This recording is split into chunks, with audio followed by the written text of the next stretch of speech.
This is Anthony Ekundeo Lennon. This is his mum, and this is his dad. Both are white, and so were all four of his grandparents. But all his life, people have assumed that Anthony is mixed race, and they treated him as such. Last year, he was at the centre of a media storm when he was accused of faking being mixed race to get onto a traineeship scheme aimed at getting more black and ethnic minority people into theatre. Lennon, an actor and director, says he identifies as black and said he experiences the racism and struggles that many BAME people go through because of his looks. When he first became an actor, he was cast in black male parts and gave himself a new African name, Ekundeo, to reflect what he suspected were African roots. But when the story of his traineeship became headline news, the backlash was so severe that Anthony says at one point he contemplated suicide. Now he's done a DNA test and he's talking to us in his first UK TV interview. Good morning. Thank you very much for coming on the programme. Why are you choosing to speak out now? Speaking now because there's still a couple of family members that I've not been able to reach around the world, particularly in Ireland.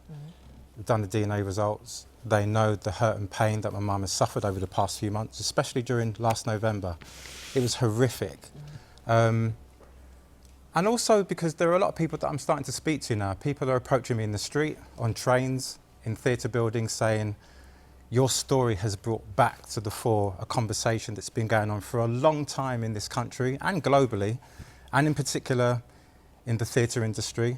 This whole thing to do with like casting and representation, gatekeepers, leadership, people in leadership position, and who it is that are there to be bringing people through and trying to open those gates as much as possible. Sure. And it's just a way of just telling also everybody that I'm okay, to be honest with you, because there's been rumours going around that I'm not well psychologically, and I'm in a very good place. I'm not going to lie and say that that was happening every single day.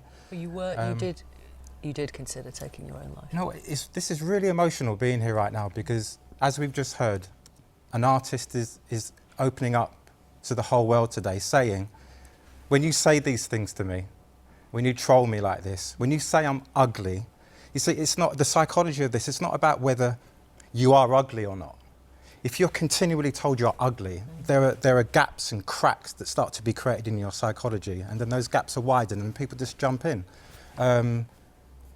Yeah, I've done my DNA results, and on one level, they don't change anything for me except give me the raw data of what I feel I've always known from being a small child. And that knowing went through different levels of consciousness and awareness and conversations with people. When you're a toddler, you're not running around thinking about race or wanting to talk about DNA. Just getting on with your life and seeing how the world treats you. You know. I'm going to ask you about the DNA results in a moment, but you said last year was horrific. Essentially, you were accused of masquerading, pretending. Pretending, yeah. Exactly. You were a fraud, yeah. People said. Yeah. Explain the impact on you, the horror of it.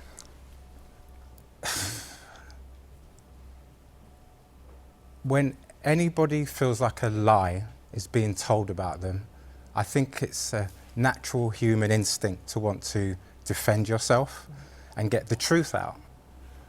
When you're accused of a lie that you know is going to have a radical impact on not just you and not only your family, but your friends and your colleagues and possibly a whole industry that you yourself care desperately about and have been involved in since the age of 13, 14. If it wasn't for drama, I don't think I'd be alive. If it wasn't for the arts, I don't think I'd be here. Or I at least would have maybe got sidetracked into criminality, because there are some sad opportunities that are offered. Back in my day, there weren't a lot of choices for somebody of my upbringing, my social class, being a working class family, immigrant family coming over from Ireland, just wanted to make a better day, a better life for themselves. And then you start having, well, I shouldn't say you, I started having hundreds of flashbacks and remembering all the terrible bad things that had happened to me in my life so far within the context of what we call race, the structure of race and hierarchy. A part of me, so I'm realising... discrimination. From a child and through to even just the other week, you can find yourself in situations where you wonder whether race is part of the atmosphere and the vibration, if you know what I mean. We showed the picture of your mum and dad. They're white. And I think we've got a picture of you and your brother Vincent. And a question that people will legitimately ask, and I know you have talked about this within your family, was could your mum have possibly had an affair? See, what I'm finding fascinating is, and I will answer this in a minute, what I'm finding fascinating is originally all the attack and the uproar seemed to be you're white, you're white, you're white, you're a liar, tell everybody you're white, this job isn't yours, you're replacing somebody else that really should be there. What have you got to say for yourself? And then friends in the industry started coming out. There was a letter that was published via The Guardian, a joint letter. And then more conversations started happening. Then there was rumours of DNA testing. Not that I had done it yet, but people were literally calling for it, apparently. Some people were saying, well, make him prove it. What do you think about that? I think it's disgusting. It reminds me of an era back in the day when people, a few times in our sad history on this planet, where people are identified and marked or suspected and then dismissed because of who they are on the planet. But you have now done it, so does that mean they've won? No, not at all, not at all. Because the only reason I did it was because a close friend of mine who just wanted me to know the truth for myself thought, isn't this time to do it? It's just time to do it now. Do you understand some of the criticism from one black actor who spoke to the Sunday Times, who was upset that you had been given a place on this scheme? When I discovered his background, I thought it was unfair that a white man had taken a black person's place on a BAME scheme. See, that's the thing though, isn't it? White man, not white man. It's funny, I go around, most of my life has been spent while just getting on with it and doing my job. Sometimes I'll be in a cafe or on a train platform or in a hotel, and somebody come up to me and say, excuse me, mate, I hope you don't mind me asking, where do you come from? And I'll say, West London born in the UK. And then they're like, okay, where else do you come from? And I know where we're going, and it's cool. I'm happy to have this dialogue with everybody and anyone, and I've never not talked about having white parents. So then I'll say, oh, parents are Irish. All right, so they both come from Ireland? Yeah. Is there a large black population in Ireland? There's a fairly large, substantial black population in Ireland, yeah, but not a lot of people know that. But what more do you want to know? I get the feeling there's something else in your mind. So your parents are Irish? Yeah. Which one's black or which one's mixed? Oh, no, both of them are white Irish. Oh, so you're white then? And then I'll say, no, I'm of mixed heritage. African, Celt. No, you're white. How am I white? Well, you just told me your mum and dad are white. Okay. A moment ago, you came up to me and said, where'd you come from, mate? Why? Because you saw something and you wanted it to be confirmed, or you had a suspicion, or just genuinely, openly, you wanted to just ask, where do I come from? Because maybe it resonates with you, maybe somebody in your family. I'm always open for the dialogue. I've never hidden. I've never lied. I don't find myself walking around during my life saying I'm a white man, or I'm a white actor, or I'm a white director. I've always said I've got white parents. But I've always tried to bring to the table another conversation about identity and culture, psychology, spirituality, and the reason for the name change being, for example, not just a couple of years ago planning to get on a BAME scheme, but to do with my psychological, historical, spiritual transformation, a rise in consciousness to do with my ancestry. Even though I didn't know the raw data, I've always felt and known it. The theatre company backed you. They said, as you just said, you've never not talked about the fact that your parents and grandparents were white. They didn't feel you'd taken the place of... Oh, I thought you were going to say something else then. No.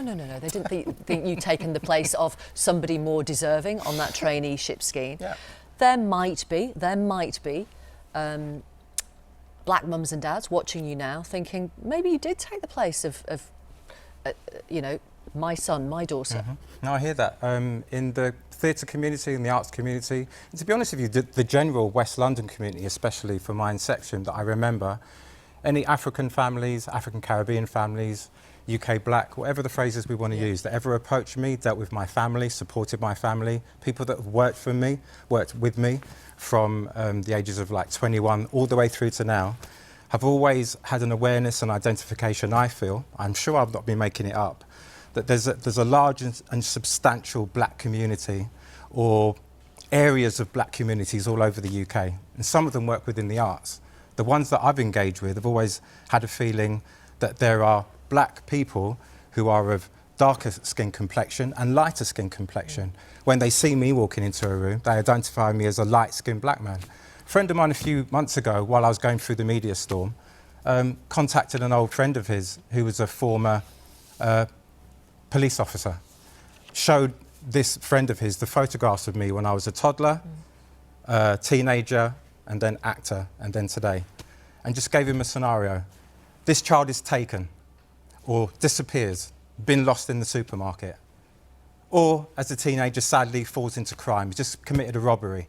What's going out over the radio? This colleague within seconds sent a text back saying, I see 3 light skin. I've dealt with the law in my life. I've had experience with the police. They were under no illusion that they felt they were dealing with a mixed heritage. Yeah, in their head, they might have been thinking about mixed race, dual heritage. Understood. Back in the day, half caste. That was the terrible phrase that used to be used. That was what was always brought me, both in a positive way and sometimes a negative way on the planet. We're coming to the end of the programme. I want to ask you what your DNA results showed about your heritage. So, depending on what sites you deal with, they present the information into you in different ways. My one was like a pie chart, and then they give you the raw data, and it's altogether it adds up to 32% West African heritage far back in the family tree. So more immediately it's Irish, English, and then West African. I've always felt and known them. It's brilliant to see raw data, I suppose. I've always honoured them, always loved my ancestry, but I also love my white Irish and my African family. Thank you very much for coming on the programme. Thank you Victoria. so much. Good to meet you. Can I just quickly say thank you for who you are and the way you do what you do? Well, bless you. Thank you very much for coming on our programme. I really appreciate it this morning. Thanks for your company. Have a good day. Back tomorrow at 10.